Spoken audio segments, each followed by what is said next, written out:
migdia. Si les pareix, comencem amb l'ordre del dia. El primer punt és, com és normal, l'aprovació, si escau, de l'esborrany de l'acta de la sessió de data 25 de febrer de 2016. Se somet a aprovació l'acta de la sessió de data 25 de febrer de 2016.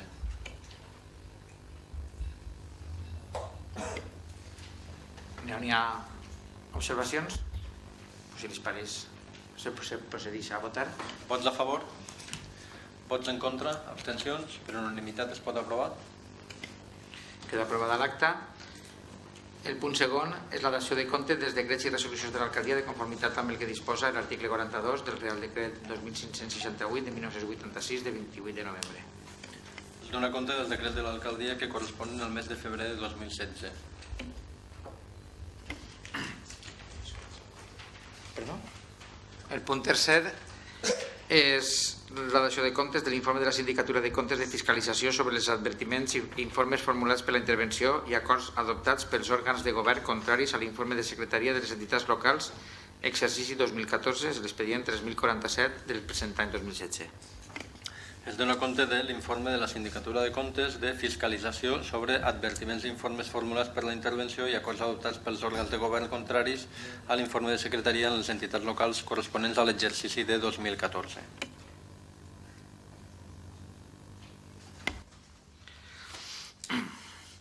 I ara passem ja als punts debatibles de l'ordre del dia. El punt quart és la proposta per aprovar la llista unificada de denominacions de carrers, places i altres vies urbanes de Vinaròs que inclouen les modificacions a data 1 de març de 2016.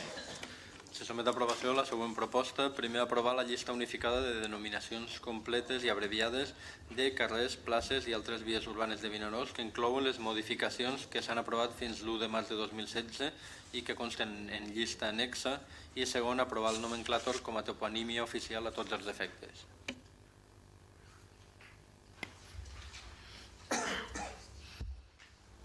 Vol el regidor afegir alguna cosa? Bona nit, gràcies senyor alcalde. No, simplement clarificar que estem parlant, com bé dia el secretari, d'una actualització de la llista des de la darrera aprovació. Són carrers i nomenclatures que ja s'havien aprovat en aquest cas per ple i que en aquest cas no s'està portant, diguéssim, no s'ha aprovat res de nou, sinó que simplement estem parlant d'una actualització. Moltes gràcies. N'hi ha algun torn de paraula? Si les pareix, se procedeix a la votació. Vots a favor? Vots en contra? Abstencions? Per unanimitat es pot aprovar? Queda aprovada la proposta i passem al punt 5, que és la proposta per aprovar inicialment l'ordenança general reguladora de la concessió de subvencions de l'Ajuntament de Vinaròs. Tenen l'expedient des del 2365 de l'any 2016. Se somet a aprovació la següent proposta, aprovar inicialment l'ordenança reguladora de la concessió de subvencions de l'Ajuntament de Vinaròs i sotmetre-la a informació pública. Té la palabra la regidora María Cano. Buenas tardes, gracias señor alcalde.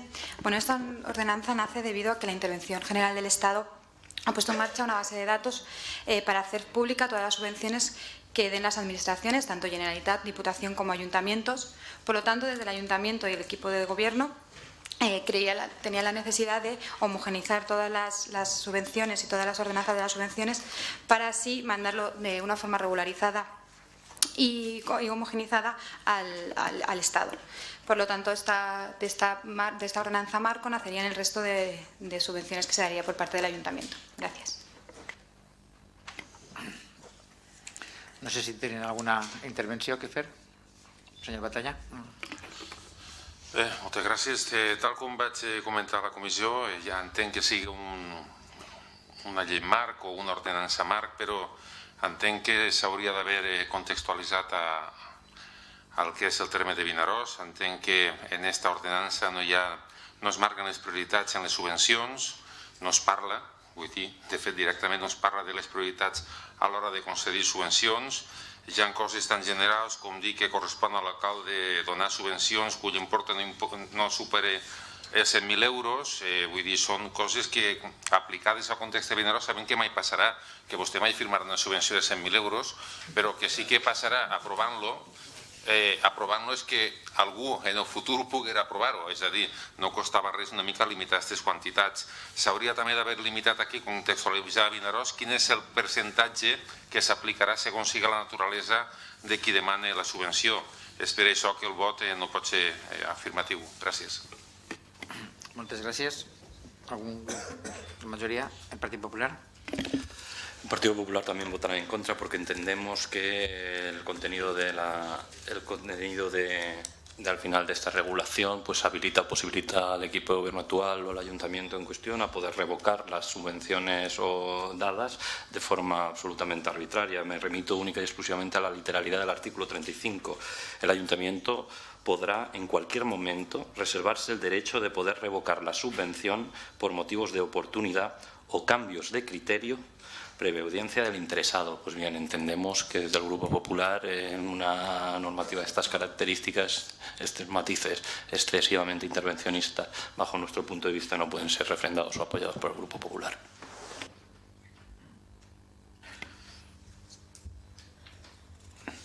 Nosaltres no tenim res més que dir. Si disparés, passem a la votació. Vots a favor? Vots en contra? Abstencions?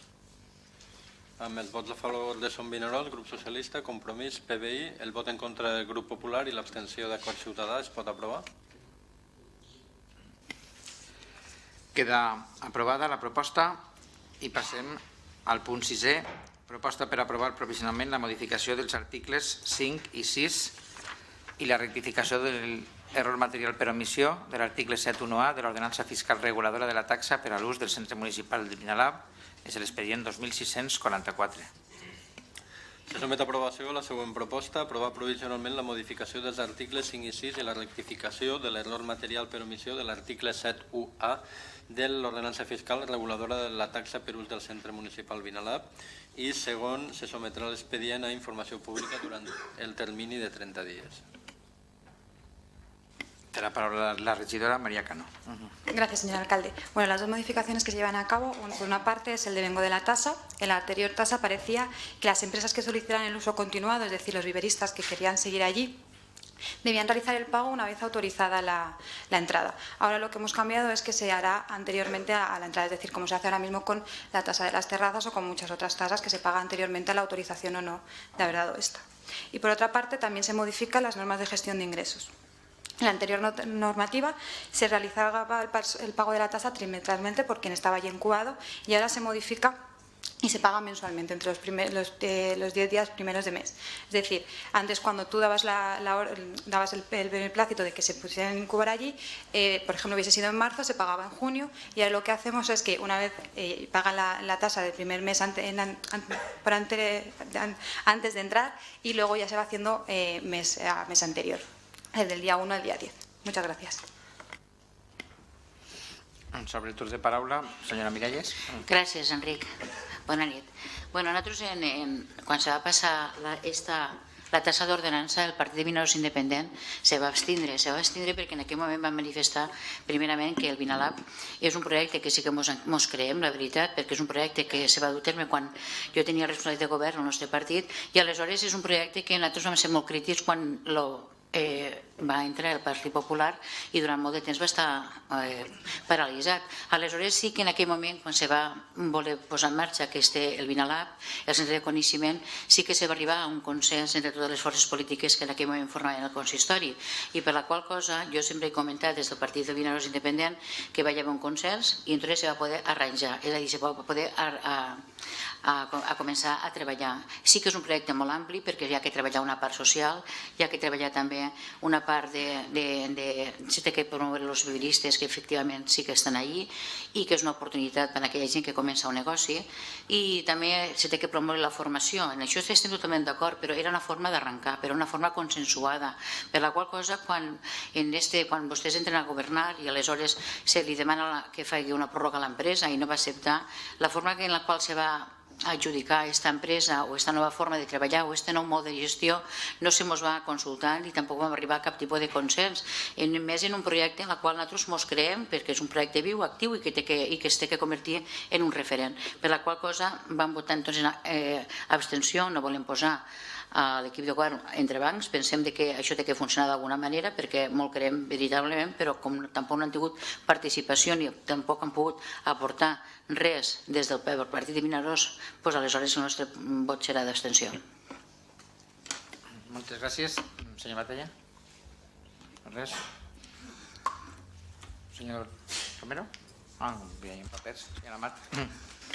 Gracias, señor alcalde. Bien, el Grupo Popular votará que no, básicamente porque nos parecen las tarifas caras y ahora estamos en condiciones de valorar en la medida en que tenemos ya conocimiento de cuál va a ser el reglamento que ustedes van a proponer a aprobar. Nos parecen tarifas caras, entre otras cosas, porque alquilar medio despacho en el centro del conocimiento, que no es el centro del municipio, a razón de 150 euros mes o 300 euros mes en función de la tarifa, nos parece caro. Nos parece caro alquilar un despacho entero con tarifas que oscilan de 250 euros el más barato a 550 el más caro. Deberían ustedes hacérselo mirar porque hay muchísimos alquileres en el municipio, en casco urbano, en el centro del municipio, con importes inferiores a estos. Y teniendo en cuenta que básicamente lo que el Vinalab de Podemos, Compromís y Partido Socialista va a ofrecer ahora a los viveristas es básicamente el alquiler de un espacio, pues entendemos que son tarifas absolutamente alejadas de lo que es la realidad de este municipio. Ese es el motivo fundamental. Después también queremos hacer referencia a que, tal y como dijimos en su momento, les acusamos a ustedes de precipitación, les acusamos a ustedes de falta de previsión y se constata en el día de hoy.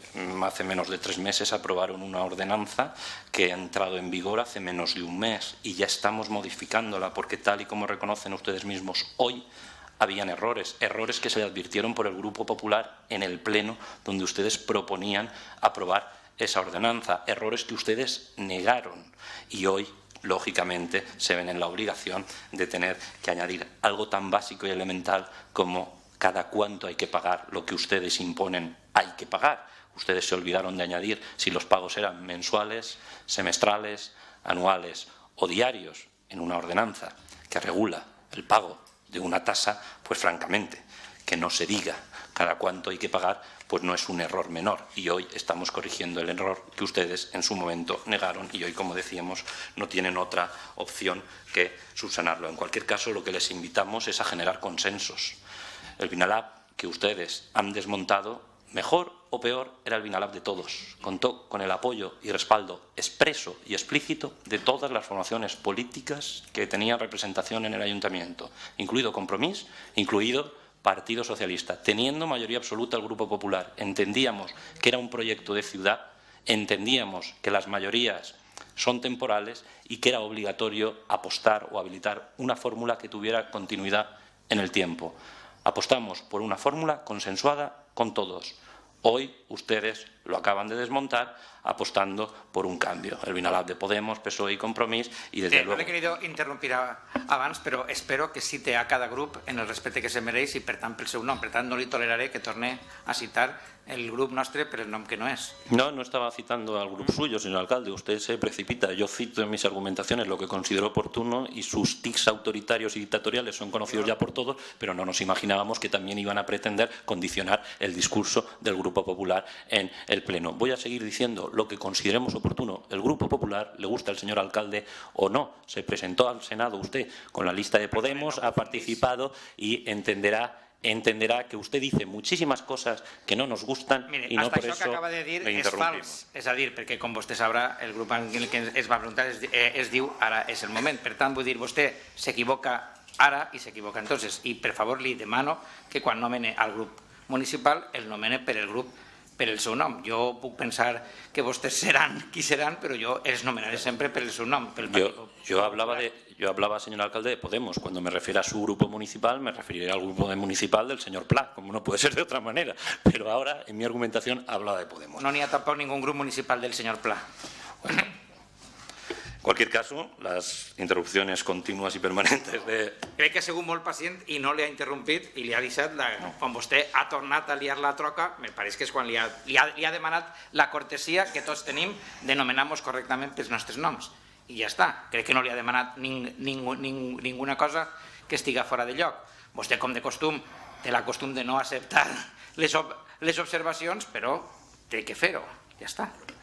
Observaciones puede hacer las que considere oportunos. Condicionar el discurso del principal partido de la oposición, desde luego que no. Y desde luego directrices de usted no estamos dispuestos a asumir. Las sufrimos en el día a día, en el Consejo de Redacción, pero desde luego aquí, ya le digo, el portavoz del Grupo Popular va a decir lo que considere oportuno el Grupo Popular, usted a la alcaldía o no. En cualquier caso, como decíamos, ustedes destrozaron el Binalab consensuado por todos, el Binalab de todos, y apuestan por un modelo que única y exclusivamente les representa a ustedes y que nace con fecha de caducidad. Es completamente absurdo obviar que el principal partido, el partido con mayor representación en este municipio, no apuesta por este modelo y, por tanto, es indispensable saber que cuando tengamos opciones de gobierno optaremos por los cambios pertinentes, dotando de inestabilidad al propio centro, que entendemos atenta contra la propia filosofía del centro del conocimiento, pero ustedes no nos dejan otra opción en la medida en que consideran que el Binalab es suyo y que ni tan siquiera podemos plantear opciones alternativas a las que ustedes proponen. En cualquier caso, como decíamos, se corrige en el día de hoy el error que ya les advertimos en su momento hace menos de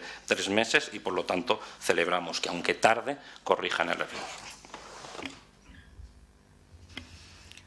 Señora regidora.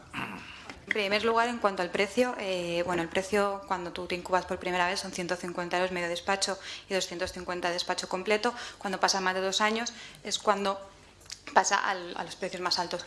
No es un precio caro, a nosotros no nos parece para nada caro, sin IVA incluido, ya que es una tasa, solo ese es el pago que se tendría que realizar, no se grava con ningún tipo de impuesto.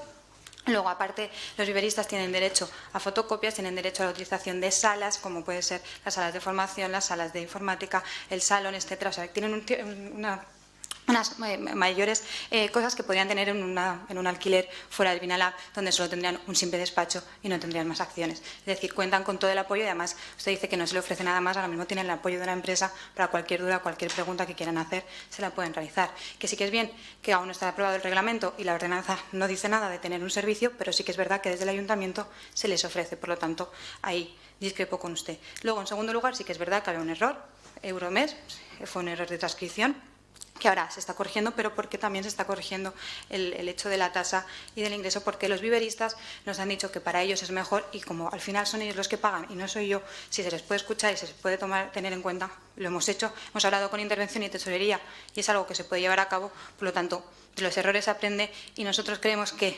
para llegar al éxito, además a mí cuando estaba estudiando se me lo decían, primero tienes que ir fracasando y entonces aprendiendo. Si usted no se equivoca, a lo mejor es que le gusta la mediocridad. Señor Miralles. Señor Romero.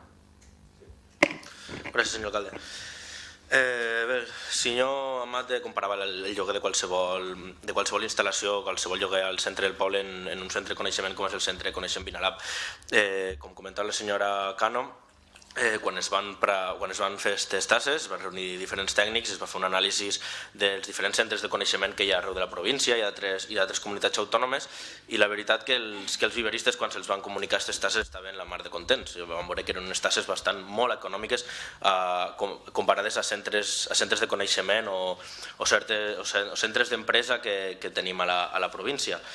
No es pot comparar un lloguer al centre de coneixement Binalab en un lloguer a qualsevol altra instal·lació municipal, no, a qualsevol altre local del poble. Està clar que el centre de coneixement Binalab té unes característiques, té un envoltori que l'engloba, que és potser el que fa elevar una mica el cost, sigui l'assessorament, com deia la senyora Cano, sigui el créixer els joves emprenedors en altres empreses i formar així el seu negoci. Jo crec que el senyor Amat s'enganya perquè sap que no és així ben bé perquè se passa simplement pel lloguer d'una instal·lació, sinó que hi ha molt més que envolta el projecte i pel que volen estar els emprenedors allí. Remetrà que han baixat el número d'emprenedors, se n'han anat 2 emprenedors, n'han entrat 2 més, és normal, els emprenedors estan allí, una instància limitada, i després han de sortir del Vinalab, és un viver d'empreses, no és un nucli d'empreses per sempre. Vostès jo crec que no aposten per aquest model de centre perquè aquesta vegada no s'afavoreix una empresa com feia el model anterior. Anteriorment s'adjudicava a l'empresa una subvenció que segurament tindrem temps de repassar en els pròxims punts que vindran de l'ordre del dia, però en aquest model el que no anem a fer és afavorir una empresa com era la que gestionava abans el centre, sigui en lloguers que es pagaven, sigui en formació que pagava l'Ajuntament, i que mínimament sí, pagava una quantitat X el primer any, una quantitat X el segon any, però el tercer any va passar de pagar aquesta quantitat de 27.000 euros a pagar 2.000 euros i rebre una subvenció de 20.000 euros.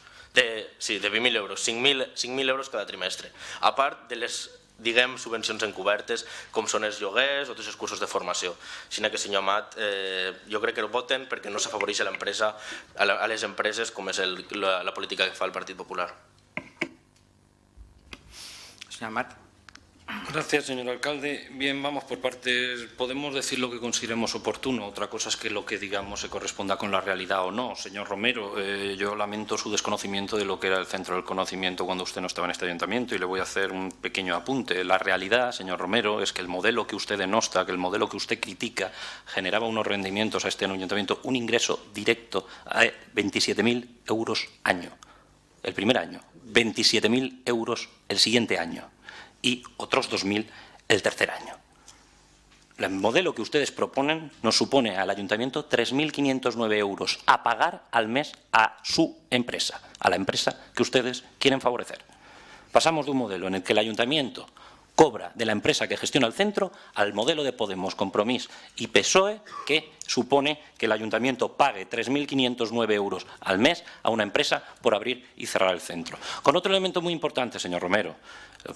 Se hizo un concurso público, modelo de PP, concurso público, cualquier empresa a la que le pedíamos, por supuesto, experiencia en la gestión de este tipo de centros. Modelo de Podemos, PSOE y Compromís, contrato a dedo, señor Romero, cambios sustanciales, señor Romero. Empresa adjudicataria con su modelo, señor Romero, una empresa que jamás ha gestionado un centro del conocimiento. El primero, la prueba con el nuestro. La empresa que gestionaba el Centro del Conocimiento en la pasada legislatura gestionaba y gestiona centros de emprendimiento en Zaragoza, en Bilbao, en Barcelona, con bastante éxito. Señor Romero, usted podrá decir lo que querrá, pero la realidad es esta. Y a día de hoy la comparativa no la resisten. Modelo del PP, con todos los informes a favor de Secretaría y de Intervención, modelo de Podemos, PSOE y Compromís, informes de reparo. Ya no es que un modelo guste más o guste menos, ya no es que un modelo entendamos unos que es mejor y otros que es peor. Es que el modelo que ustedes proponen no se ajusta a la normativa vigente, y no lo digo yo, lo han dicho el secretario y el señor interventor, señor Romero, detalles sin importancia, por los que usted pasa de puntillas, pero que son fundamentales. Es muy fácil decir lo que queramos, otra cosa es sustentar los discursos con hechos y datos objetivos. Y a partir de ahí, señora Cano, yo me dirijo a usted, a mí no me gusta la mediocridad, a mí no me gusta la mediocridad. De mediocres es llevar una propuesta, no aceptar propuestas alternativas de los partidos de la oposición, que se le advierta de un error, que usted en este salón lo niegue, acaben aprobando la ordenanza y un mes después de entrar en vigor tener que volverla a traer aquí para modificar, entre otras cosas, lo que ya le advertíamos estaba mal y iba a acabar siendo modificado. No sé cómo calificará usted eso, a lo mejor lo califica también como de mediocres. Y ya le digo, señora Cano, la mediocridad no me gusta, y prueba de que no me gusta es que les hacemos oposición a ustedes. Gracias. Bé, anem a concloure. Pareix que sempre el model del partit del senyor Fabra i de la senyora Barberà és diferent al model que fem tots, som Vinaròs, Compromís i el Partit Socialista, i pareix que el model del partit que està dissolt en València i que està qualificat com a organització per a delinquir és el model que tots tenim que fer. Jo li he demanat cortesia, i vostè té la mala costum de creure que això és una provocació. Crec que la cortesia té que ser una norma i vostè, normalment, ante la falta i la feblesa i la mediocritat dels seus arguments, sol utilitzar freqüentment la descalificació dels adversaris. Mire, mediocritat seria no escoltar. El que jo crec que la regidora ha explicat molt clarament és que davant d'una qüestió que estava correctament plantejada, que era el pagament i que els usuaris han demanat una altra demanda, doncs se'ls ha escoltat. És lo lògic.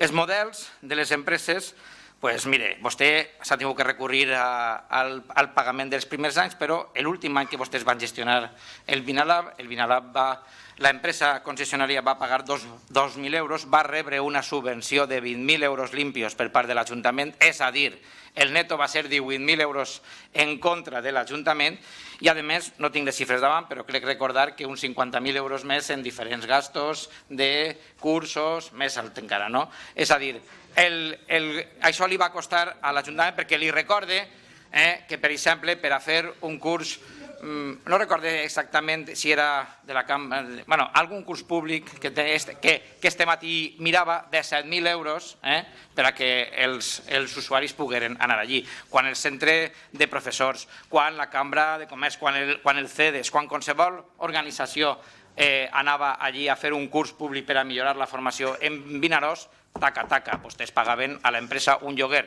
De manera que nosaltres, l'Ajuntament de Vinaròs, els ciutadans de Vinaròs, pagàvem entre subvenció i gastos per a fer allí, per a que l'empresa acollira en un centre nostre més de 70.000 euros tots els anys. És a dir, fixes vostè el que vostè presentaven als ciutadans. Pagarem 70.000 euros perquè se facin activitats pels ciutadans de Vinaròs en un centre que és del poble de Vinaròs. Jo crec que això diu tot el que el model del partit de Carlos Fabra i Rita Barberà presentava allí. Moltes gràcies i si us pareix passem a la votació. Vots a favor? Vots en contra? Abstencions?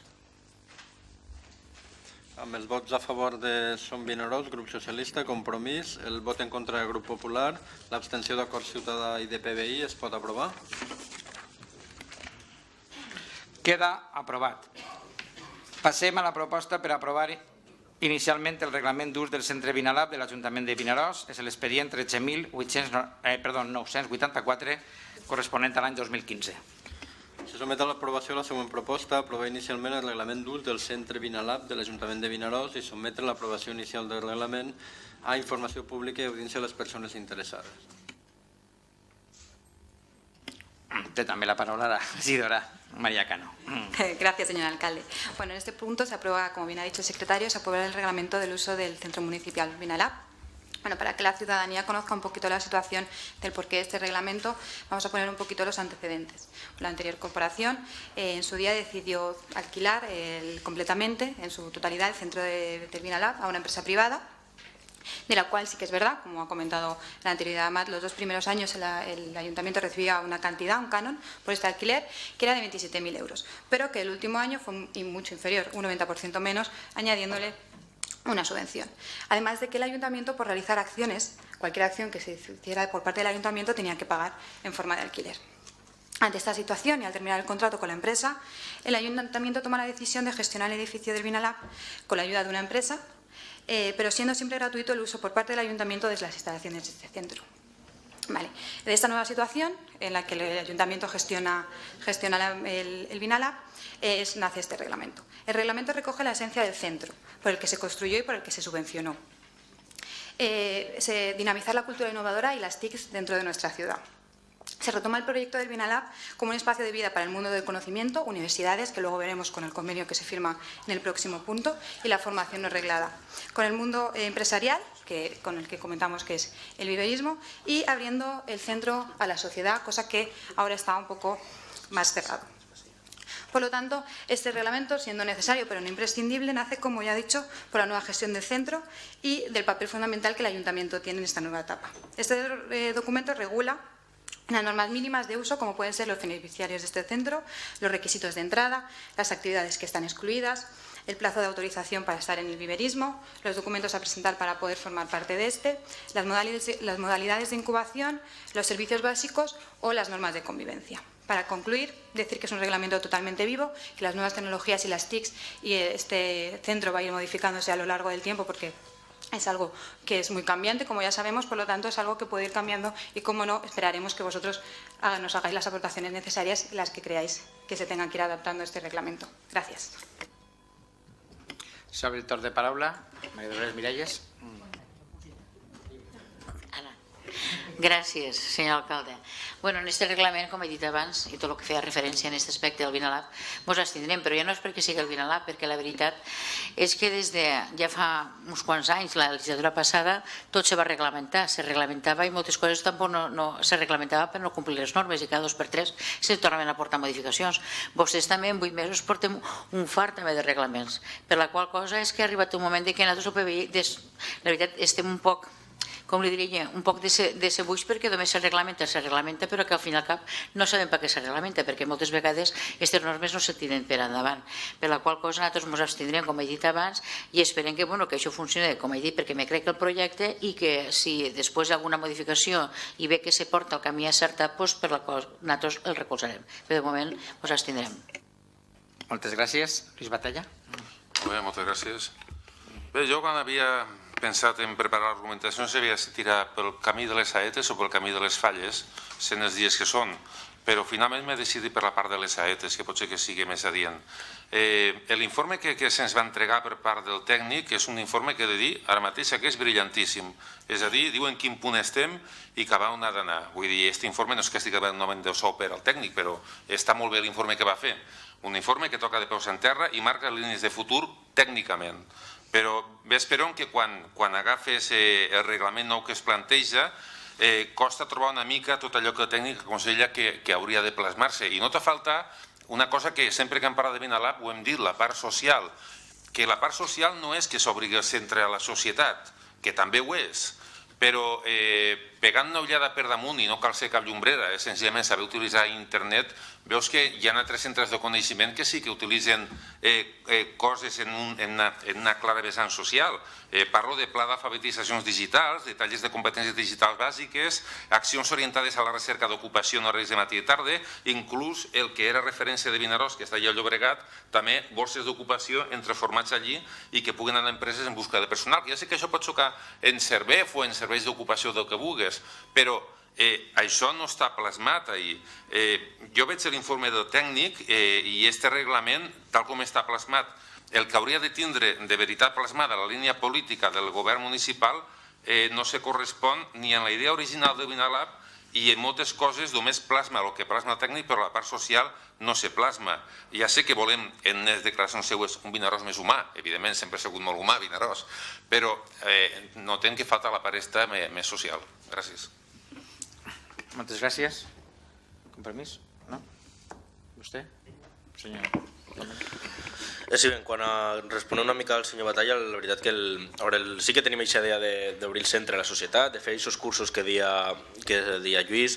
El reglament que avui aprovem són unes mínimes, potser normes d'ús, de convivència del centre, en quant a procediments per entrar, procediments informació que ha d'aportar les empreses que allí volen treballar, normes d'ús del centre. Jo trobo que seria potser un error marcar en un reglament d'ús d'un centre de coneixement municipal la línia política. Volem parlar dels consensos, volem que sigui un reglament que perdure en el temps i sigui consens i continuï d'aquí 4 anys, passi el que passi depenent de les eleccions. Trobo que seria un error marcar aquesta línia política. Després, com bé ha comentat la companya Maria, la situació que ens vam trobar el Vinalab, el forat que trobàvem, la poca repercussió social que tenia el centre de coneixement, i avui en el reglament que aprovarem és un pas més cap a l'exemplificació del canvi de model de gestió del centre. Un model que passa d'unes mans privades, on era una empresa la que es lucrava per l'ús del centre, pel lloguer del centre, sent una instal·lació municipal, a ser el propi Ajuntament qui gestiona i qui recaude, en aquest cas, en bo dels vinarossencs.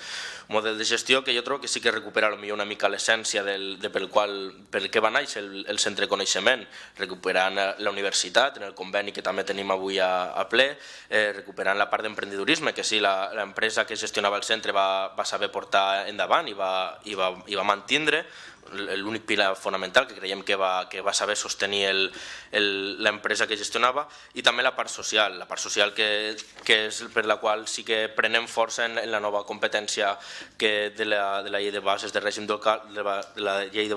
local, on diu així algo com les TIC, incorporació de les TIC, trencar l'escletxa digital, l'escletxa tecnològica, i sí que es faran moltes accions envers d'esta línia al Centre de Coneixement Vinalab, obrint el centre a la societat i sent un centre de coneixement, un centre tecnològic, no a un alt nivell tecnològic com potser es podia aprendre abans, sí a un nivell tecnològic a tots els nivells. Gràcies.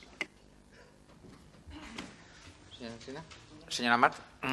Gracias, señor alcalde. Bien, el problema de que hacemos discursos y muchas veces están vacíos de contenido, señor Romero, y sobre todo a ustedes, señora Cano, es que no tiene sentido. Es que si ustedes se creyeran lo que están diciendo en el día de hoy, quedarían como verdaderos irresponsables. Si ustedes apoyaron un modelo que era nefasto, pues no sé qué hacía el Partido Socialista apoyándolo de forma expresa. ¿Por qué jamás hicieron una sola propuesta de cambio de modelo? ¿Por qué apoyaron de forma expresa? Está votado por unanimidad, señora Cano, con el Partido Socialista a favor. Por lo tanto, una de dos. O lo que usted está diciendo ahora no se lo cree, o dos, si se lo cree, tienen un problema, porque en la pasada legislatura este modelo tan malo lo apoyaron de forma sistemática. Y donde está la prueba elemental de que ustedes no se creen lo que dicen, pero no tienen otro remedio a día de hoy, después de la chapuza que han hecho en el Vinalab, que decir lo que están diciendo, es que obvian que ustedes a esa empresa tan mala, con ese modelo tan malo, le ofrecieron la prórroga. Que si no está esta empresa a día de hoy, es porque la empresa decidió irse. Ustedes ofrecieron prorrogar ese contrato que tanto critican. En cualquier caso, al señor alcalde le parece mucho una subvención de 20.000 euros. Él la ha cambiado por una subvención de 42.108 euros, porque una empresa que cobra por abrir y cerrar el centro 3.509 euros mes, si lo multiplicamos por un año, nos sale la modélica cifra de 42.108 euros. Señor alcalde, ya sabemos que la coherencia no es una de sus virtudes, pero hágaselo mirar cuando estemos debatiendo en este salón de pleno, porque hay veces que raya usted el ridículo. A partir de ahí, y entrando al contenido del reglamento, no lo podemos apoyar. Y no lo podemos apoyar porque, una vez más, evidencia la improvisación, la falta de capacidad a la hora de trabajar este tipo de propuestas. Es un reglamento que habilita y fomenta la intervención continua, que engrandece la burocracia, que ya de por sí es superior a la que muchos desearíamos, pero es que con ustedes en el Gobierno, cuando hacen un reglamento, la aumentan. Yo voy a entrar a dar unas pinceladas del articulado. Artículo 6. Establecen los criterios en base a los cuales se acepta o no a una empresa emprendedor que quiera entrar en el Vinalab. Y uno de los criterios que ustedes ponen para denegar el acceso a una empresa viverista es el criterio de eficiencia económica. Ustedes valorarán la viabilidad económica de aquel que pretenda entrar en el centro del conocimiento. Y la pregunta es bien sencilla. ¿Quién va a valorar la viabilidad económica de una empresa o de un proyecto empresarial en este ayuntamiento? ¿Lo va a valorar la señora Cano? ¿Lo va a valorar el señor alcalde como parece establece el reglamento? ¿O lo va a valorar un técnico municipal? Ahora vamos a poner a los técnicos municipales a valorar la viabilidad económica de los distintos proyectos empresariales que se presenten para entrar en el Vinalab. Pues francamente es mucho más sencillo que eso. Si el Centro del Conocimiento a día de hoy, y gracias a sus actuaciones, está vacío, pues mientras haya una empresa viverista o autónomo que quiera pagar la tasa, pues ya me dirán ustedes qué necesidad tiene el ayuntamiento de valorar la viabilidad económica de un proyecto empresarial que quiera entrar en el Vinalab. ¿No ven ustedes que es absurdo? Y sobre todo es absurdo si encima no hay personal para poder valorar aquello que ustedes pretenden, según este reglamento, valorar. En cualquier caso, me voy al artículo 7. Plazo de duración de la autorización. Todas las empresas que residan en el centro pasarán una evaluación anual. O sea, ahora el Ayuntamiento de Vinaròs, a todo aquel que ya le hemos aprobado la entrada, que ya le hemos evaluado la viabilidad económica y técnica de su proyecto, además, cada año va a pasar una evaluación anual. Ese emprendedor, esa empresa, ese proyecto empresarial, ¿para qué? ¿Para qué, señora Cano? Si paga su tasa, ¿qué le van a decir? ¿Fuera? Porque no ha pasado el filtro que Podemos, PSOE y Compromís, a la DIS del intervencionismo, pretenden imponer, pues francamente para nosotros estos no son elementos que hagan a un vivero de empresas atractivo. Pasamos de un vivero de empresas moderno y atractivo a un vivero de empresas que, vamos, vendrán funcionarios, porque otra cosa entiendo que difícilmente puede resultar esto atractivo para alguien que quiera desarrollar un modelo empresarial en este municipio, cuando va a tener que dar más explicaciones de las que ha dado nunca a una administración que no tiene competencias realmente para poder valorar la viabilidad técnico-económica de su proyecto. En cualquier caso, me voy al artículo 8, el ayuntamiento, y esto es lo que peor me parece, se reserva la facultad de dejar sin efecto la autorización para el uso de los espacios antes del vencimiento del plazo. ¿Por qué? ¿Por agra y gracia del interés municipal? O sea, hay un viverista que pasa todos los filtros, que está dentro, que pasa una evaluación anual, que está dentro, que paga sus tasas, y además nos reservamos la potestad del ayuntamiento de poderlo echar cuando consideremos oportuno, antes del vencimiento del plazo, si así lo justificaren sus circunstancias sobrevenidas de interés público, que estamos hablando del Vinalab. ¿Cuál es el interés público que justifique la salida de un viverista con anterioridad al vencimiento si cumple las normas? Señora Cano, es que es un reglamento, vamos, del Partido Socialista, no, más parece del Partido Comunista. En cualquier caso, si seguimos, nos vamos al artículo 9, la convocatoria y presentación de solicitudes. El órgano competente para la resolución será la alcaldía. El señor alcalde será quien decidirá si la empresa que pretende entrar, el autónomo que pretenda entrar, puede entrar o no. Y lo peor de todo, esa resolución de alcaldía vendrá condicionada una vez evaluados los proyectos presentados según los baremos aprobados en el correspondiente decreto de alcaldía. O sea, es que ni tan siquiera nos dicen cuáles son los criterios en este reglamento que van a tener que cumplir los que pretendan entrar. O sea, nos están diciendo que los criterios serán aprobados en el correspondiente decreto de alcaldía. Y estamos hablando realmente de los baremos para entrar. Señora Cano, ¿se ha leído el reglamento? Pues me preocupa más entonces, me preocupa más, porque si usted ampara esto, pues francamente, desde luego, no nos sorprende de Podemos, sí del Partido Socialista. En cualquier caso, señora Cano, yo se lo diría concretamente, el reglamento ya llega al esperpento cuando ya nos vamos a que ustedes regulan hasta la forma en la que tendrán que seguir aquellos usuarios del centro cuando decidan salir del centro, en el uso diario. O sea, el viverista, que ha pasado todos estos filtros, que a ustedes les gusta, y está ahí por obra y gracia de Podemos, PSOE y Compromís, tiene la obligación, según este reglamento, y leo literalmente, procedimiento de salida del edificio. El usuario, previo a comprobar que todo se encuentra en perfecto estado de conservación y mantenimiento, se procederá a 1. Si hubiera contestado al inicio de su llegada que hay otras personas en el Vinalab, comunicará a todas, subrayo, comunicará a todas y cada una de ellas que todavía permanezcan en el edificio su intención de abandonar el mismo. Pero ustedes se creen lo que están poniendo. 2.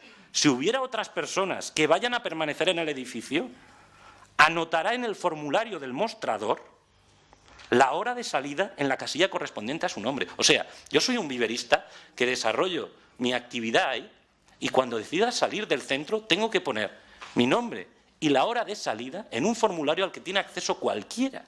Pues francamente, señora Cano, esto parece un reglamento más de Cuba que de España. Y si fuera la última persona, sigo con el reglamento, sigo con el anexo del reglamento, si fuera la última persona que queda en el edificio de acuerdo con el formulario que existirá en el mostrador, recorrerá las 2 plantas para asegurarse que nadie más queda en el edificio, firmará la salida en el formulario del mostrador y conectará la alarma. ¿Usted se cree que alguien, cuando esté fuera del horario y haga uso del centro, antes de salir, va a hacer toda esta retahíla? Pues francamente, nos parece sorprendente. Pero ya, como digo, la cosa empeora, señora Cano, y mira que era difícil.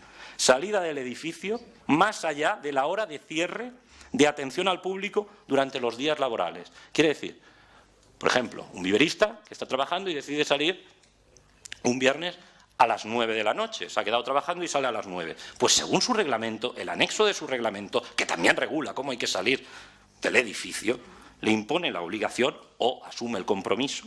La última persona que queda en el edificio de acuerdo con el formulario, claro, usted va al formulario y ve, ¿soy el último o no soy el último? Existirá en el mostrador, recorrerá las 3 plantas. Ahora el Vinalab ha pasado de 2 plantas a 3. Es que no nos leemos ni la documentación que traemos a aprobar, para asegurarse que nadie queda en el mismo. El Vinalab de 2 plantas ha pasado a ser de 3 según el reglamento que usted trae hoy a aprobación. Señora Cano, le invito a que dé lectura a los reglamentos que trae a aprobación antes de que sean aprobados. Si no, en este nos puede pasar como con el anterior, que en menos de 3 meses procedamos a la rectificación de errores de estas características cuando, en teoría, deberían de haber sido subsanados con anterioridad. Es verdad que ahora no lo traerán porque habilitan también la potestad del señor alcalde de poder modificar por decreto cualquier parte que corresponda a los anexos de este reglamento, que forma parte del reglamento, señora Cano.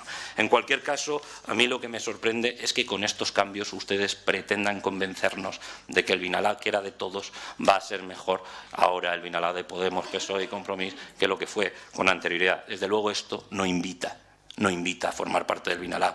La burocracia no suele gustar a los emprendedores, señora Cano, y si en vez de facilitar las cosas habilitamos reglamentos que dificulta lo que es la propia entrada en el centro y que después aumenta los elementos de control hasta unos puntos que nos parecen asfixiantes e innecesarios, pues señora Cano, desde luego esto no va en la línea de lo que el Partido Popular puede hacer en apoyo a los emprendedores.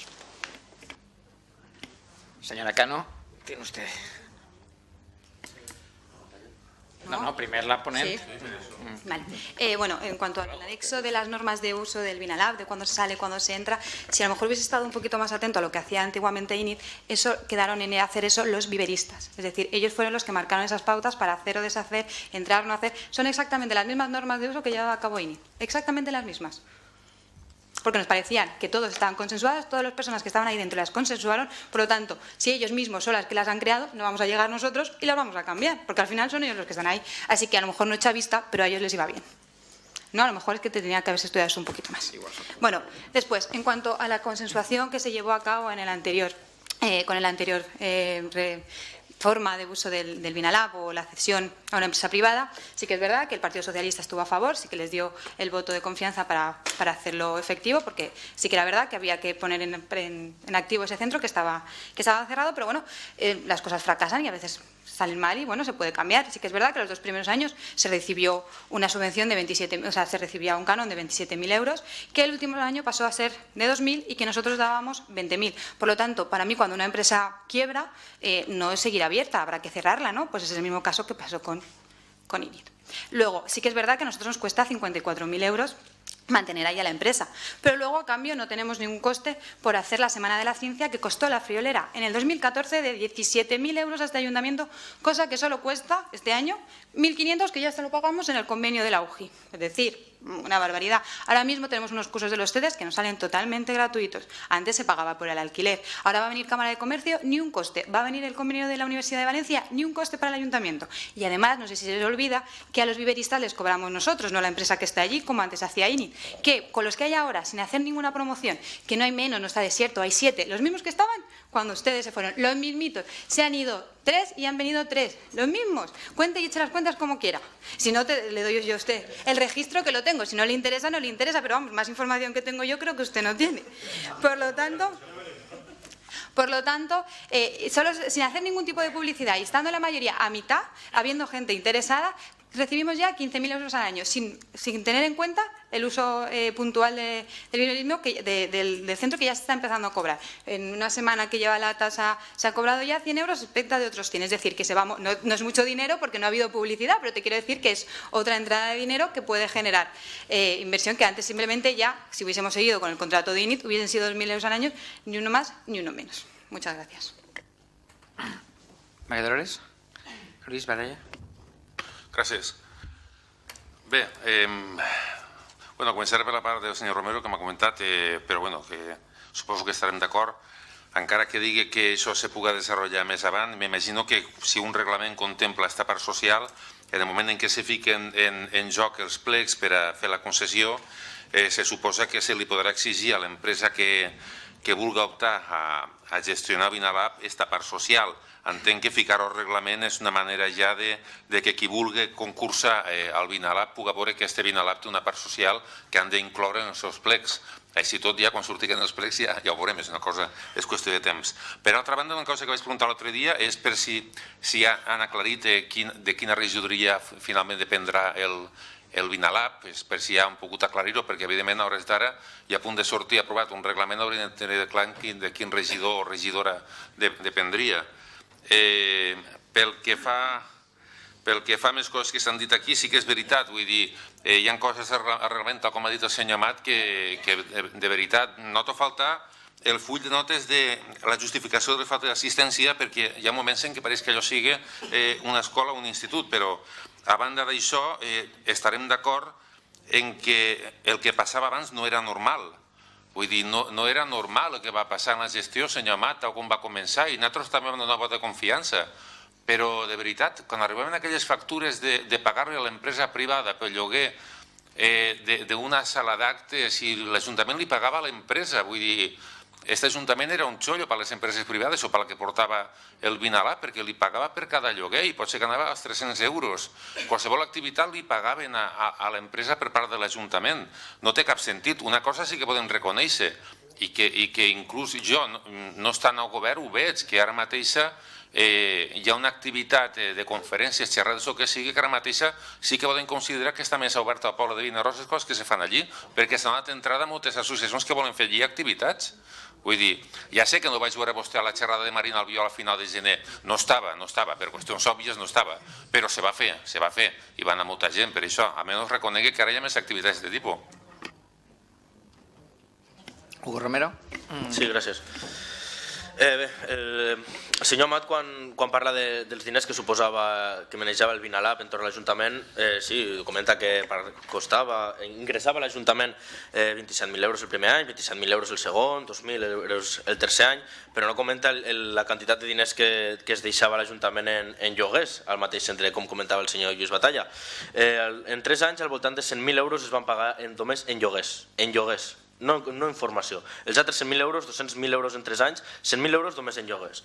Evento Gámesis, 6.000 euros, curso de verano, 10.000 euros, Evento Gámesis 2014, 9.500 euros, la subvenció, Setmana de la Ciència, 17.000 euros en lloguers, quan aquest any la Setmana de la Ciència no ha costat res, Gámesis 2015, 11.500 euros, o sigui, una sèrie de costos que suposava el Vinalab a l'Ajuntament que no contemplen les xifres que maneja, només contempla els 27.000 euros que ingressava els 2 primers anys l'Ajuntament a costa d'Init. Comenta que sí, la seva empresa Init, quan va entrar a concurs, es va presentar en un concurs on només es va presentar una empresa. En este nou model de gestió, en esta gestió en la que es va prendre estos 6 mesos es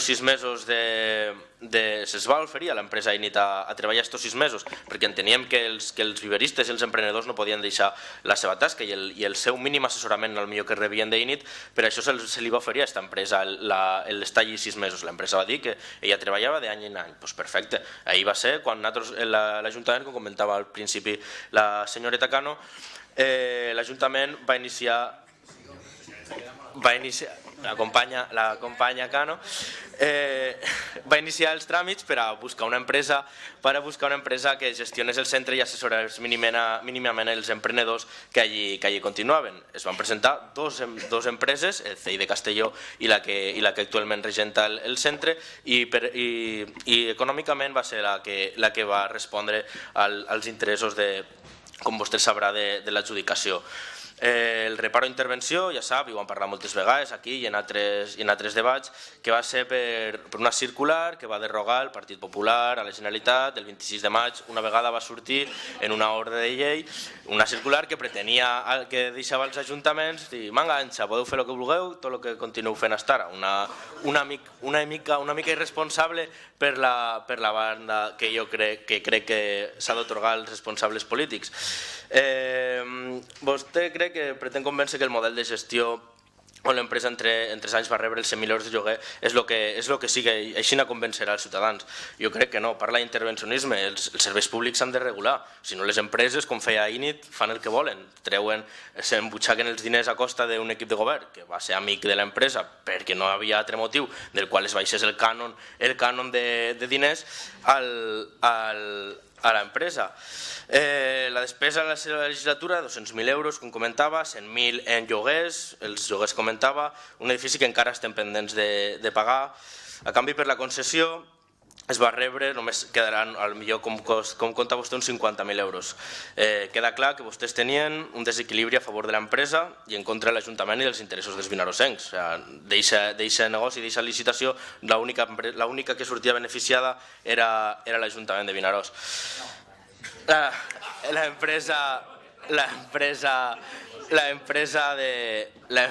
empresa que gestionava el centre. En definitiva, senyora Mal, el que crec és que vostès van aguantar una empresa que clarament era en contra dels interessos i les butxaques dels vinarosencs.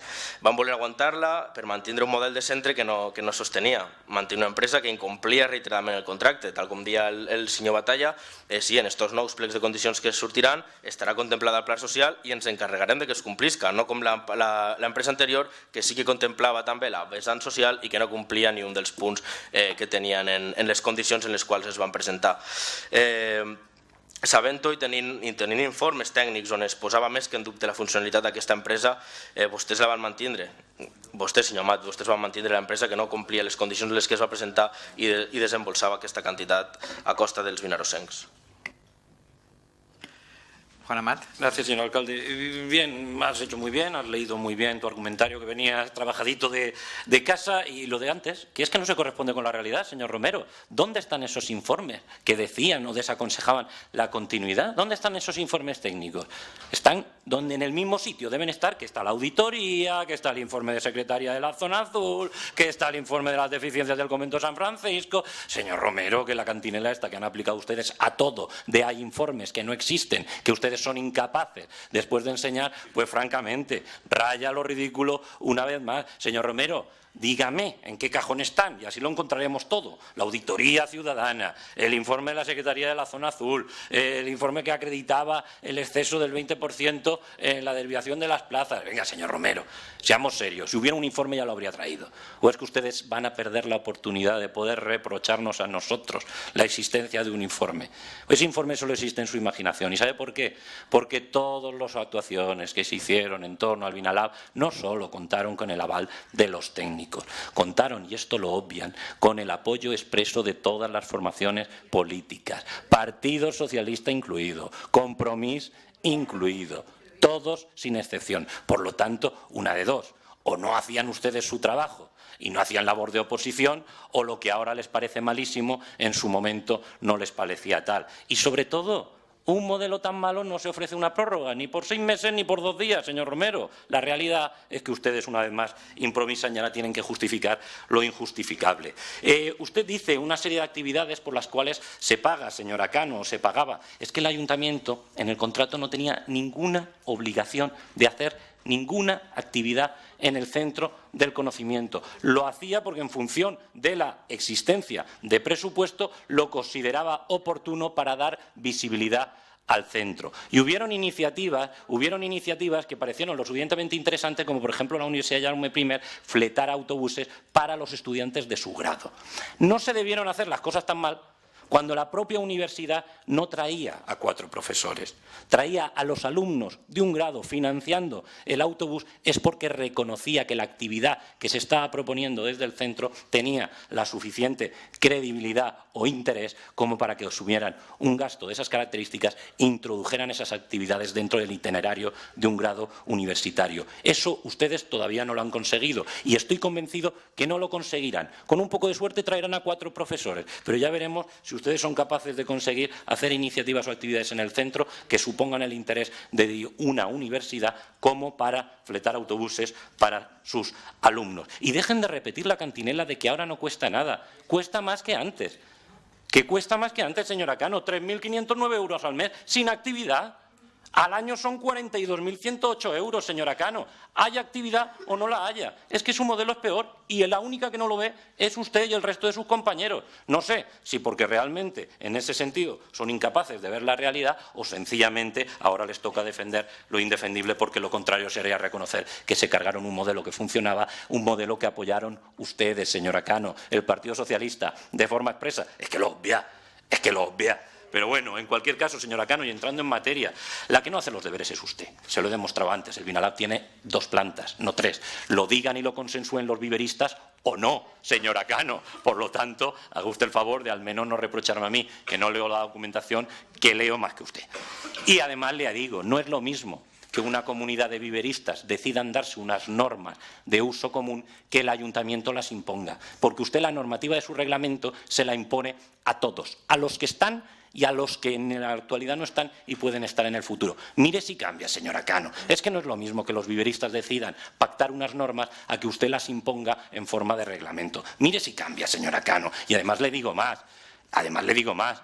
Yo es que no me he ido a la parte de la responsabilidad del reglamento por una cuestión de tiempo, pero me pretende convencer a mí de que los viveristas le han pedido que ponga usted que quien no cumpla las normas que ha dicho usted antes acabará siendo, según su reglamento, responsable de los daños producidos en las instalaciones, quien siendo la última persona que permanezca en el edificio no apunte su hora de salida, o cuando aún no sea el último en abandonar el edificio, no comunique a las personas que permaneciesen en él su salida. O sea, los viveristas deciden que les imponga usted la responsabilidad civil de los daños que se produjeran por incumplir la norma de poner la hora de salida y el nombre. Pues francamente, señora Cano, la que debería trabajarse un poco más los reglamentos que trae a aprobación es usted. Y si no lo hace, pues libre es de no hacerlo. Pero por lo menos no nos reprocha a la oposición que perdemos más tiempo leyendo sus reglamentos que usted misma, según parece, que no hagamos nuestra faena. Y le invito a que revise sus datos.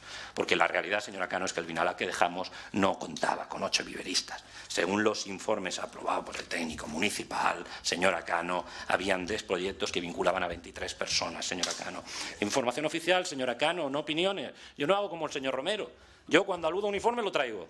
Por lo tanto, señora Cano, la que debería revisar cuál es el histórico del Vinalab es usted.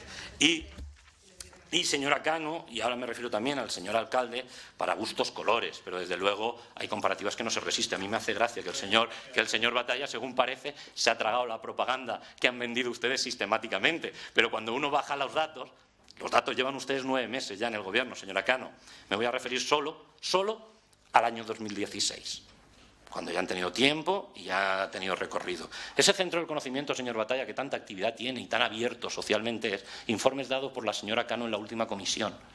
Actividades.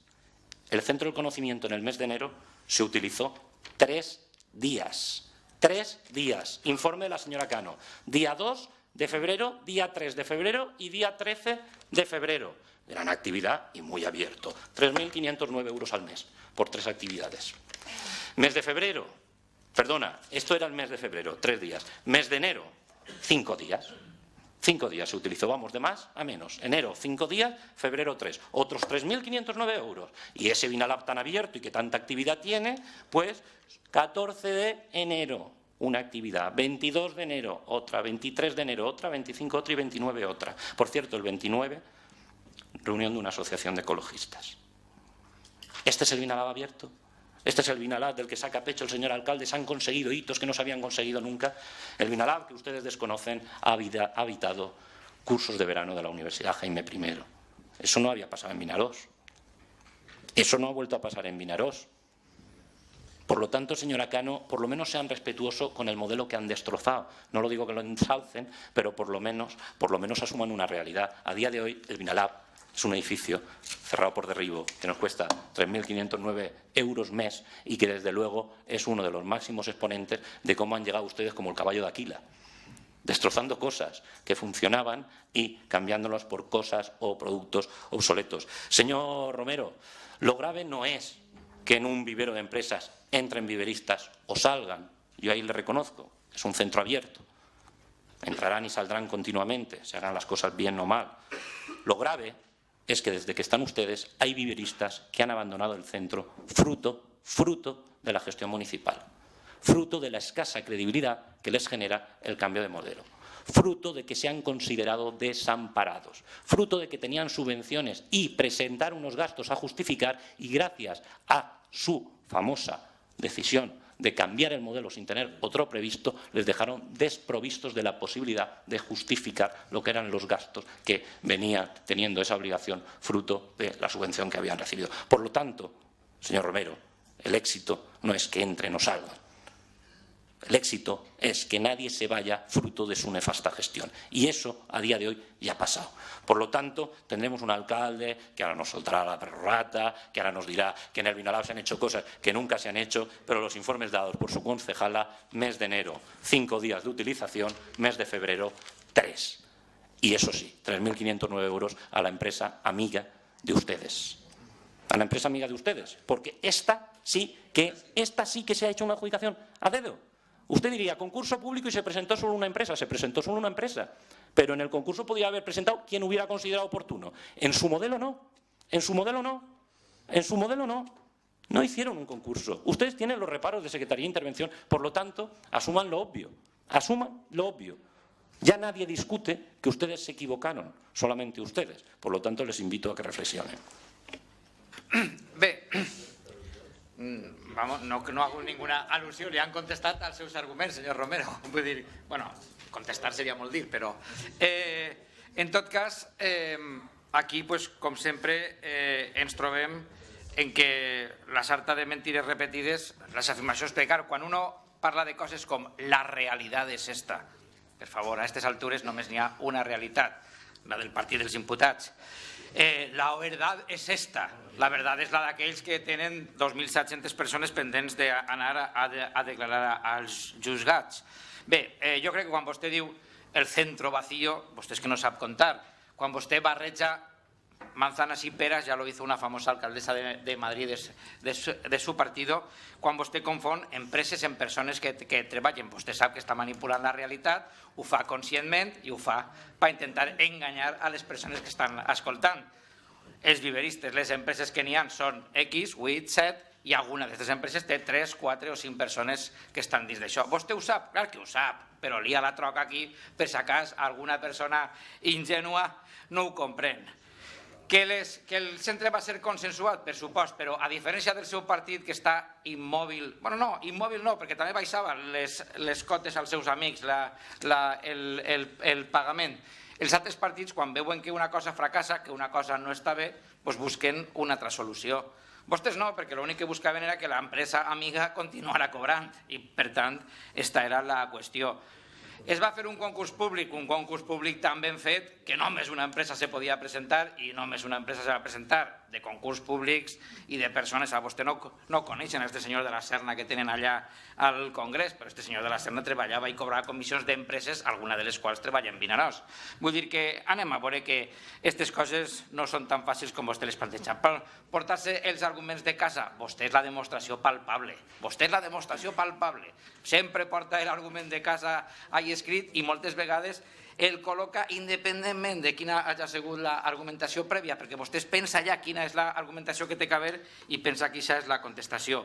Avaluar, com ha dit el portaveu de Tots som Vinaròs, un centre públic és lo normal. La diferència entre vostès i nosaltres és això, que nosaltres considerem que lo públic, quan se dona a l'ús privat, n'hi ha que avaluar-ho, n'hi ha que controlar-ho, n'hi ha que fer control, cosa que no passava en el cas de l'anterior concurs. Jo crec que quan vostè parla d'estos hitos, de no sé què, aquí nosaltres tenim els dos convenis en la universitat, creiem que la utilització de tots aquests casos, el cas que vostè ha citat, el Gàmesis que venien de Castelló, bueno, és que ara vindran i a més sense pagar nosaltres 18.000 o no sé quants mil euros a un centre que és nostre per aquesta gent se li obri a la porta. Fixes vostè si és fàcil la qüestió. Jo crec que vostè sistemàticament no pot reconèixer una cosa. Quan vostè parla de centre buit, és a dir, més vergonya que passàvem nosaltres quan venien els representants de la UGI o de la UB o d'alguna empresa a mirar el Vinalab, i encara estava l'empresa col·locada per vostès, i allò era que estaven fins les telaranyes, n'hi havia que cridar, baixava aquell senyor, tota la planta baixa, les plantes mortes, és que era hasta físicament, l'aspecte del centre era mortecino hasta en la vida de les plantes. Ha hagut hasta que revitalitzar les plantes que la seva empresa no les regava. Fixeu vostè si era la cosa simple. Bé, jo crec que a aquestes altures tot està parlat i crec que vostè no per molt insistir sobre coses, però jo dic, a mi és que me fa gràcia el que vostè sistemàticament, que vostè és l'hombre de l'alcalde, miente, vostès que en fi, que tenen aquí una sarta de... són el partit dels juzgats, doncs bé, la realitat és que jo crec que tenen que tindre clar que vostè aquí de manera molt conscient ha barrejat empreses i número d'emprenedors per intentar confondre a l'opinió entre altres arguments impresentables. Quan aquí parlem de lo que costava a l'Ajuntament del centre Vinalab, vostè mentix, és a dir, el centre Vinalab li ha costat més de 200.000 euros a este Ajuntament en estos últims anys i tot se los ha llevado la empresa amiga. Bé, si les pareix, passem a la votació. Vots a favor? Vots en contra? Abstencions? Amb els vots a favor de Som Vinaròs, Grup Socialista, Compromís, el vot en contra del Grup Popular i l'abstenció d'Acord Ciutadà i PBI es pot aprovar. Queda aprovada. Passem al punt número 8, és la proposta per aprovar el conveni marc de col·laboració entre la Universitat de València i l'Ajuntament de Vinaròs en relació al centre Vinalab. Se l'expedient 13.984 de l'any 2015. Se sotmet a aprovació la següent proposta. Primer, aprovar el conveni marc de col·laboració entre la Universitat de València i l'Ajuntament de Vinaròs amb la finalitat de dur a terme una acció conjunta en els diferents camps en què es concentra el centre Vinalab de la localitat. Segon, notificar a la Universitat de València els efectes oportuns i tercer, facultar l'alcaldia per a la firma del conveni marc. Té la paraula la regidora María Cano. Señor alcalde. Bueno, como he comentado en el anterior punto, una de las esencias del Vinalab sería el mundo del conocimiento. En este tiene mayor peso las universidades. Por lo tanto, con este convenio lo que queremos realizar es llenar de contenido ese mundo del conocimiento, que las universidades formen parte del Vinalab y llenarlo de formación y de actividades, ¿vale? El convenio lo que tendría como referencia y lo que cabe destacar que se llevaría a cabo en este convenio son políticas formativas no regladas, aquellas que no se llevan a cabo en universidades o escuelas oficiales, dedicadas principalmente a la mejora educativa para el profesorado, sobre todo universitario, profesorado de secundaria, a la mejora empresarial para los altos directivos o emprendedores y la formación para mayores sobre todo para el tema de las TICs y las nuevas tecnologías, como decía antes el señor Batalla. Por lo tanto, creemos que es un convenio que sería muy útil para el Vinalab, para llenarlo de contenido, como he dicho anteriormente. Es totalmente gratuito para lo que es el Ayuntamiento de Vinaròs, principalmente porque no tenemos que pagar ningún tipo de alquiler. Y bueno, sería la firma de este convenio, se llevaría a cabo en el rectorado en Valencia y la verdad que tiene muchas ganas, son ellos los que nos han propuesto esta acción, más que nosotros, han sido ellos los que han venido detrás nuestro, así que la verdad que estamos muy contentos y esperemos que esto lleve a cabo bastantes actividades en el Vinalab. Moltes gràcies. Sobre el torn de paraula. Señor Amat. Pues mire que íbamos a apoyarle la propuesta y se le íbamos a reconocer como una de las pocas cosas que habían hecho bien en el Vinalab. Y ahora nos dicen que no han sido ustedes, que ha sido la propia universidad. No nos extraña. En cualquier caso, como le digo, señora Cano, le vamos a aprobar la firma del convenio. Se firmó un convenio muy similar con la propia universidad. Los convenios en sí mismos no sirven para nada si después no se traducen en acciones concretas, pero de cualquier forma entendemos que es un buen punto de partida y por lo tanto en este punto, a diferencia de los anteriores, se lo apoyaremos y le íbamos a reconocer el tema, pero se lo tendremos que reconocer a la Universidad de Valencia. En cualquier caso, lo que sigue hablando del Vinalab, no puedo dejar de decir, es que oyendo al señor alcalde hablando del Vinalab, a uno le entra la risa, señor alcalde. Las plantas se morían, era todo un fracaso, la empresa era amiga del PP y llegó el alcalde de Podemos y le ofreció la renovación, la prórroga. Venga, señor Pla, que no son serios sus argumentos, que en cuanto rasca un poco la realidad se uno da cuenta que sus argumentos están cargados de inconsistencia total y absoluta. Y yo ahora me dirijo al señor Alsina. Señor Alsina, no soy nadie para dar consejos, pero desde luego si fuera militante del Partido Socialista en este municipio me preocuparía. El alcalde alude continuamente al Partido de los Imputados y en este municipio supongo que aludirá al Partido Socialista, que es el único que tiene un secretario general imputado. En Vinaròs no hay ninguno. En el socio de gobierno del alcalde de Podemos sí que lo hay.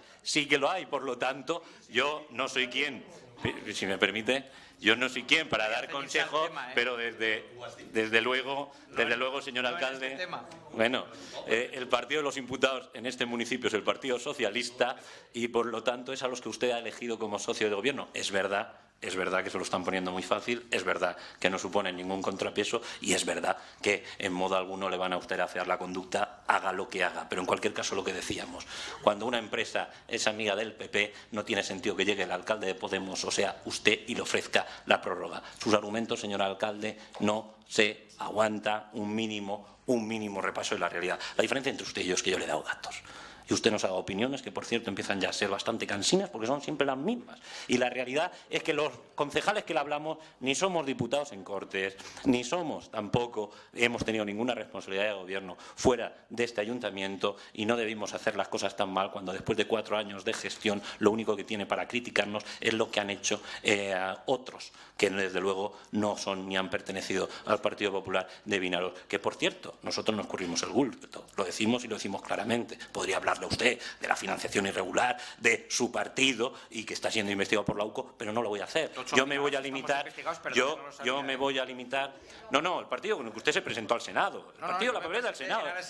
Ahora Vinaròs no tiene un alcalde de Podemos. Cuando nos interesa, sí.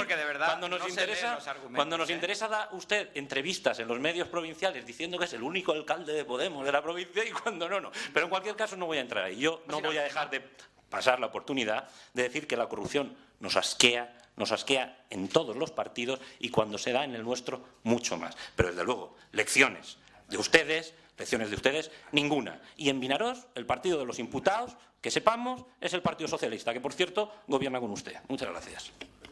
Per al·lusions, però ràpid, ¿eh? Gracias, señor alcalde. Yo, señor Amat, es cierto que nuestro secretario general está en diligencias previas, creo que le llaman ustedes los abogados, creo que se llama diligencias previas, tengo entendido.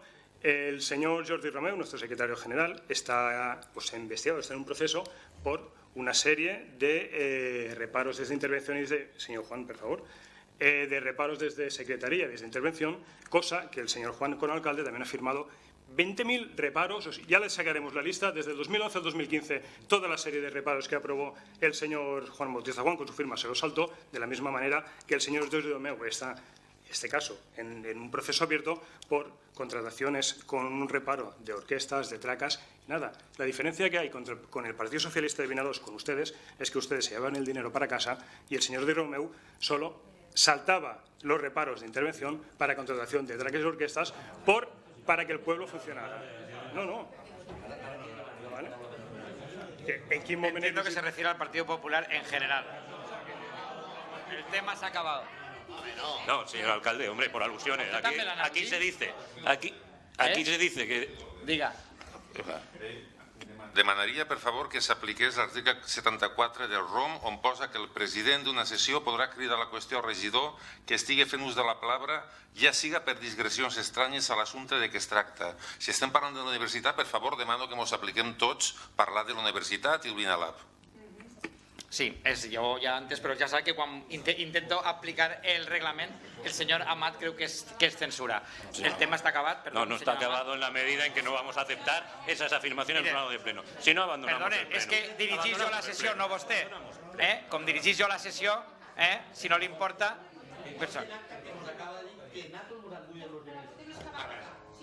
Que conste en acta que ha dit que el Partit Popular... Molt bé, moltes gràcies. Vale. Es passa a la votació. Passem a votar, per favor. Vots a favor? Vots en contra? Abstencions? Molt bé, continuem l'ordre del dia. Se pot aprovar.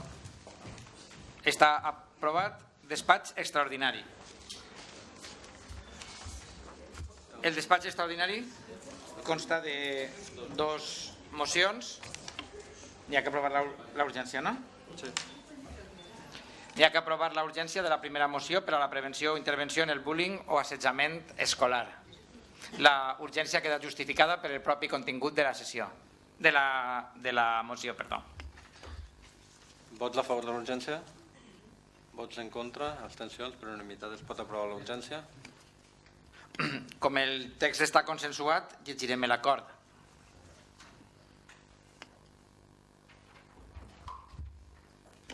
Se somet a aprovació la següent proposta.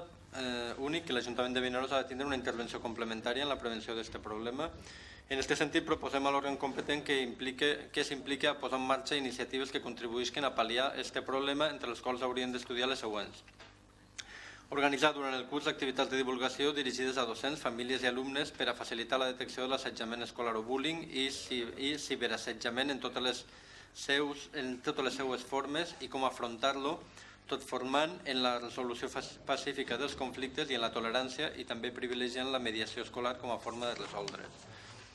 Llançar una campanya de sensibilització dirigida a la comunitat escolar i a la població en general, dissenyar un pla integral de prevenció de l'assetjament escolar que es pugui implementar als centres escolars del municipi, estudiar la possibilitat de posar en marxa un servei d'assessorament especialitzat mitjançant una línia telefònica gratuïta o a través del servei de l'Oficina Municipal d'Atenció al Ciutadà, dels serveis socials, del Gabinet Psicopedagògic o del nou servei de mediació destinat a prestar atenció i orientació a les víctimes, i les persones representants municipals en els consells escolars del municipi presentaran informe anual davant aquesta corporació amb totes les incidències detectades en relació amb l'assetjament escolar, així com les mesures adoptades i noves propostes d'intervenció.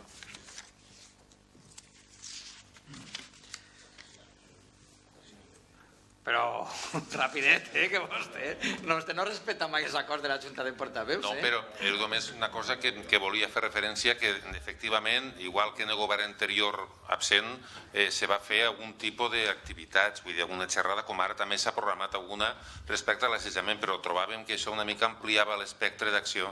Gràcies. Gràcies. Passem Feliç París a la votació de la moció. Vots a favor? Vots en contra, abstencions, per unanimitat es pot aprovar. Queda aprovada. Passem a la segona moció. És la moció en relació amb l'avaluació cadastral de construccions agràries en sòl rústic. N'hi ha que votar la urgència, que queda justificada pel propi contingut de la moció. Vots a favor? Vots en contra, abstencions, per unanimitat es pot aprovar la urgència. Passem, com en el cas anterior, a llegir els acords. Se somet a aprovació la següent proposta. Primer, instar el govern a una revisió de l'ús i tipologia dels hivernacles per suprimir la seva consideració de construccions. Segon, instar el govern a incorporar l'existència de la diversitat d'hivernacles en la informació de classe de cultiu, vinculant-la pròpiament al cultiu. Tercer, instar el govern a una modificació en aquest sentit de la circular 030407 de 17 de maig sobre procediment de valoració de construccions en sòl rústic, així com de qualsevol altra normativa que es vegi afectada per aquesta modificació. Quart, que l'Ajuntament de Vinaròs estudia aplicar el coeficient més baix possible sobre les construccions agrícoles, ramaderes i forestals del terme, així com revertir aquest impost al món rural. I quin, fer arribar els acords al Ministeri d'Hisenda espanyol. En aquest cas passem a la votació, si les pareix. Vots a favor? Vots en contra? Abstencions, per unanimitat es pot aprovar. S'aprova la moció i entrem en el punt desè, pregs i preguntes. Maria Dolores Miralles. Gràcies. Vaig a ser molt breu i vaig a fer les mateixes preguntes que li vaig fer a l'altre plenari perquè me les han tornat a fer arribar. Ho sento, però és així. No se mos ha donat resposta i per la qual cosa les tinc que tornar a comunicar. La primera va ser sobre el País Salines, que ja sabem que vencen en el mes de març, i entonces lo que passa que s'estan los afectats per aquest espai. M'han preguntat i m'han fet arribar altra vegada si s'han posat en contacte l'Ajuntament, l'urbanitzador, quines intencions porta, si té decisió de continuar o demanar la pròrroga, i aleshores és la veritat que estan un poc a l'expectativa perquè molta gent està pendent de fer unes coses unes altres. I l'altra cosa també, la veritat, el forat que estava del PP, perquè també m'ha fet arribar ja fa més d'un mes, l'altra vegada ja el vaig fer arribar al senyor Valls, l'obra de les Angeliques, que van prendre una toma de llum al carrer Ciprés-de-Bono i van dir que la veritat que això s'arreglaria en un parell de dies o com a molt una setmana, i portem ja un mes i la veritat m'han tornat a fer arribar les seues queixes. Ja està, només pregunta com està i si el senyor Valls no sap quan això se podrà fer. El senyor Valls li donarà satisfacció ara. Respecte a la primera pregunta sobre el País Salines, hem tingut un contacte amb l'urbanitzador. La seva proposta seria per donar continuïtat a la pròrroga durant 2 anys més. Tot i això, abans de prendre i notificar als propietaris. Realitzarem una reunió amb tots els propietaris afectats o dins del sector del País Salines per donar-los tota la informació, ja que la predisposició d'aquest Ajuntament és estar al costat del ciutadà i que estigui informat. I recordar també als ciutadans que la proposta de suspensió es va notificar el mes de març, però l'aprovació definitiva al boletí oficial va ser al mes de juliol i aleshores el punt de caducitat de la proposta de suspensió del PAI compta a partir de juliol i no al mes de març. I respecte a la segona pregunta, informarem a serveis tècnics que consten acta d'esta obra que encara no s'ha pres, encara no està inacabada, que ja hem vist també, tingut constància de que està parada en aquests moments. L'empresa constructora no té un seguiment de l'obra, diguéssim, continu, i sí que hem trobat una falta en aquest punt. Conto amb vostè en què se faran aquestes mesures realment.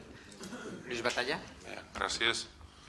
Des de l'emoció de ja no ser l'únic regidor que abandona els plenaris, vaig a començar amb la llista de preguntes. S'ha acabat el monopoli. En fi, seguim.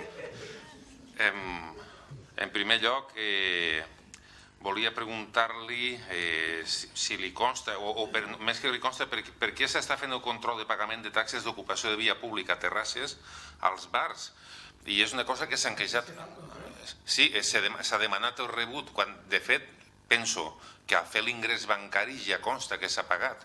Aleshores, és per si hi ha algun tipus de protocol ara engegat per part de l'Ajuntament en quant a comprovar que s'ha pagat, però evidentment si se fa via bancària suposo que no cal ni comprovar-ho. En segon lloc, també volia plantejar una cosa que me van comentar també alguns veïns i afectats en el tema de les obres de les Angèliques, i és que hi ha veïns allí que han passat la revisió de l'edifici, però evidentment les obres del costat, que vaig plantejar quan estava el senyor Tàrrega de regidor, què passaria si aquelles obres produïen algun tipus de malifet als edificis del costat.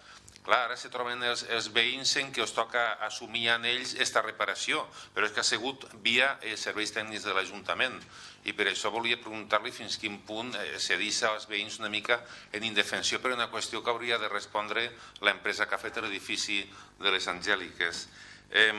Una altra qüestió molt preocupant pel vinarrosenquisme que comporta.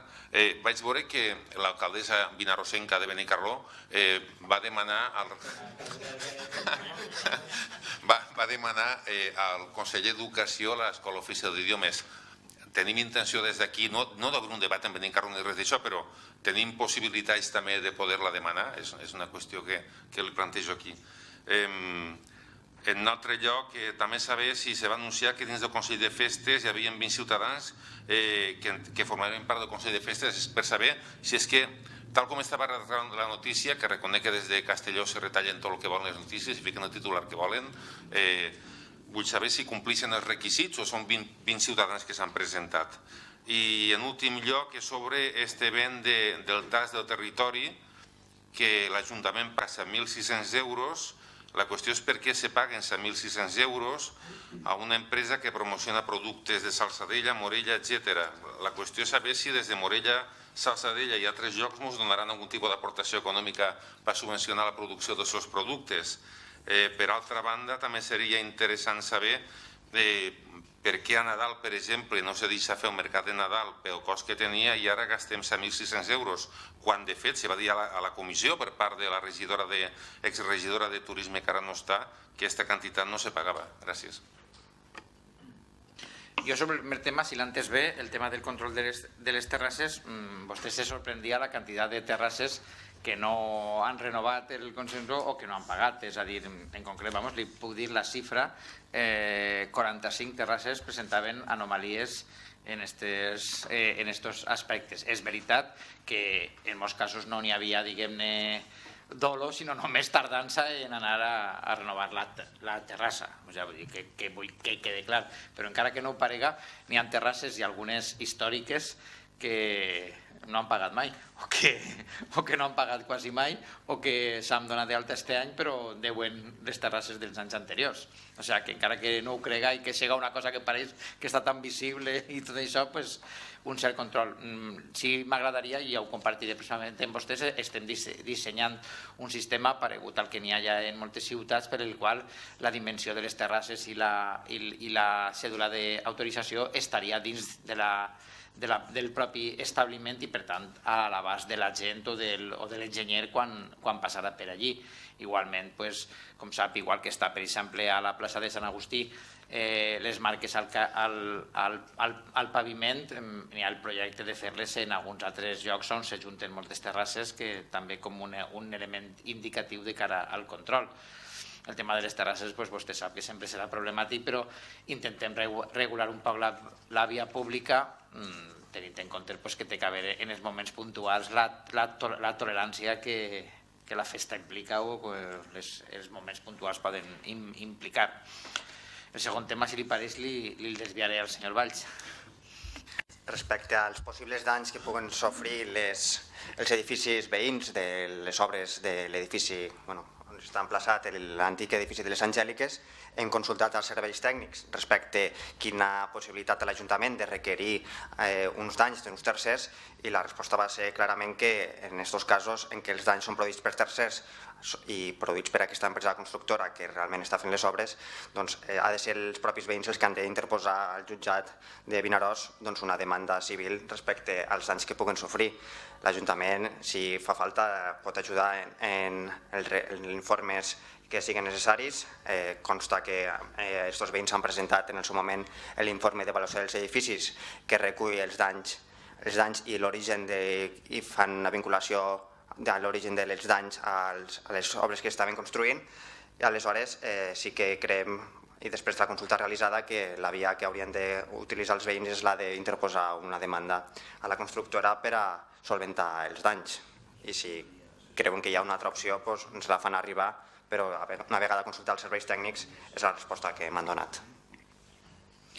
El tema de l'Escola Oficial d'Idiomes, com vostè sap, ve de molt llarg, que en aquests moments l'aulari provisional que n'hi ha, que està al Leopoldo Querol, és subsidiari del de Benicarló i de Castelló. En tots aquests anys no ha hagut la possibilitat d'oferir una construcció pública que puga acollir aquesta escola, però el director general de Política Lingüística, Rubén Trenzano, en dues possibilitats que he tingut de parlar amb ell, en un viatge que va fer aquí a Vinaròs, on li van plantejar aquest tema. Jo, la veritat és que contra el que creuen alguns, me passa que moltes gestions les faig sense fer-me la foto, perquè se m'oblida, no perquè no crega que és important, ni per ocultar-ho, però no tinc això, i me passa moltes vegades que me diuen que has anat a parlar amb tal secretari, i la foto? Dic, pues no sé, espero que l'hagi fet ell i la puguem rescatar d'internet, perquè... I la segona vegada que vaig poder reunir-me en ell en València vam abordar aquest tema, com alguns canvis que segurament potser vostè coneix que s'han fet en el tema de la comissió del certificat de valencià i diferents qüestions de la Junta Qualificadora, perdó, si en aquest moment he tingut un lapsus, i aleshores li vaig plantejar aquest tema. Ell me va dir, independentment de les peticions, que estan fent un nou disseny del model d'ensenyament de les llengües i de potenciació de les llengües, i que no estarà tan basat en que n'hi hagi només uns aularis molt oficials, sinó en la possibilitat que a partir de l'aulari principal de Castelló n'hi hagueren més possibilitats de difondre de manera real les llengües modernes en diferents llocs de la província. Per tant, entenc que estem encara en aquesta fase. No obstant, ja li dic, sempre tenim el mateix problema. Nosaltres no comptem en un aulari ni en una possibilitat, i crec que això ve de l'al·ludit alcalde anterior, senyor Romeu, per lo menos ve des d'aquesta època el tema, i no sé molt bé si podem oferir ninguna instal·lació pròpia de l'Ajuntament en aquests moments. Consell de Festes li derivaré al senyor Albella. Gràcies, senyor alcalde. Bé, pel que fa al Consell de Festes, efectivament, al final han sigut, pel que fa als ciutadans que se presenten de forma lliure a formar part del Consell de Festes, 18 persones en total. Cal recordar que eren 10 sol·licituds, Les 18 sol·licituds, evidentment, complen els requisits perquè el que se'ls demanava era anar a l'oficina d'informació i atenció al ciutadà i rellenar en aquest cas un formulari. Evidentment, ara dependrà en aquest cas de la disponibilitat, en aquest sentit, de les preguntes que es feien al formulari. Com bé deia, la disponibilitat, les idees que tinguen, l'experiència que tenien en anterioritat, vull dir que simplement comentar això, complissin els requisits. Evidentment, hi ha més sol·licituds que places, evidentment haurem de fer una criba en aquest cas, atenent a aquests criteris, que sigui almenys equitatiu d'alguna manera i que tots puguen aportar, que sigui gent jove però també que sigui gent gran, que tingui gent d'experiència però gent amb noves idees i simplement en aquest cas estem treballant en això. Moltes gràcies. ¿Volia matisar algo? No, perdó. I per últim, el tema del tast del territori li cedís al regidor de Comerç. Gràcies, senyor alcalde. Bé, contestant a la seva pregunta, cal dir-li que si se diu el tast del territori, és el territori que conflueix en tots els pobles, no tan sols només en productes i cuiners del nostre poble, sinó que el tast de territori és un acte en el qual volem compaginar les inèrcies tant de cuiners com de productors de tot el nostre territori de la nostra comarca. En això crec que estarem a favor de que no tan sols n'hi ha que potenciar un poble només, sinó que potenciar el territori i la comarca, i nosaltres crec que apostem per ahir en aquest aspecte a l'hora de dinamitzar el que són totes aquestes accions que es volen fer al mercat municipal i en este en concreta que és el tast de territori. Crec que les inèrcies entre productors del nostre poble, d'altres pobles, en cuiners del nostre poble i altres pobles, tot això confluenciarà en el que és en aquest acte que serà cada mes, en el tercer dijous de cada mes, en el qual se podrà exposar el que són aquesta qualitat de productes en aquests productors, en aquests venedors i en aquests cuiners que transformen aquest producte. Crec que és una acció molt bona, és una acció de dinamitzar el que és el mercat i crec que és una aposta que s'ha fet per part de la regidoria i per part d'aquest equip de govern per a sumar i no restar. Sumar en totes aquestes inèrcies, com ja he dit abans, de productors, cuiners i venedors. Jo crec que no tan sols és en l'aspecte gastronòmic, que és molt important, sinó que a més en aquestes reunions que se fan entre productors i venedors, en la qual aquest producte que s'ofereix en el tast del territori podrà també estar a lo que és a l'abast de les parades i dels venedors del mercat.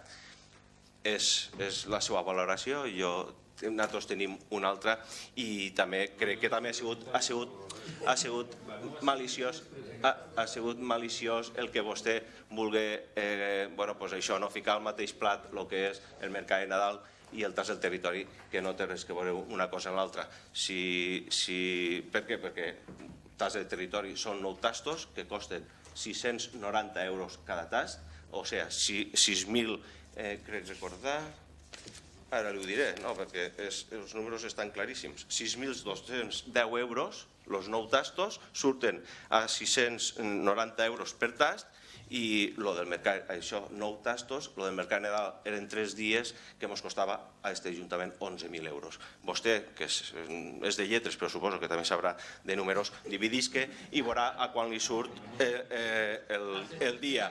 Per tant, crec jo que el tast és un projecte atractiu, és un projecte que crec que pot dinamitzar moltíssim el que és el mercat i a partir d'ahir també serà un projecte en el qual aquest nou espai que tenim al mercat municipal, com és el nou espai gastronòmic de la cuina, també dinamitzarà el que són totes aquestes accions.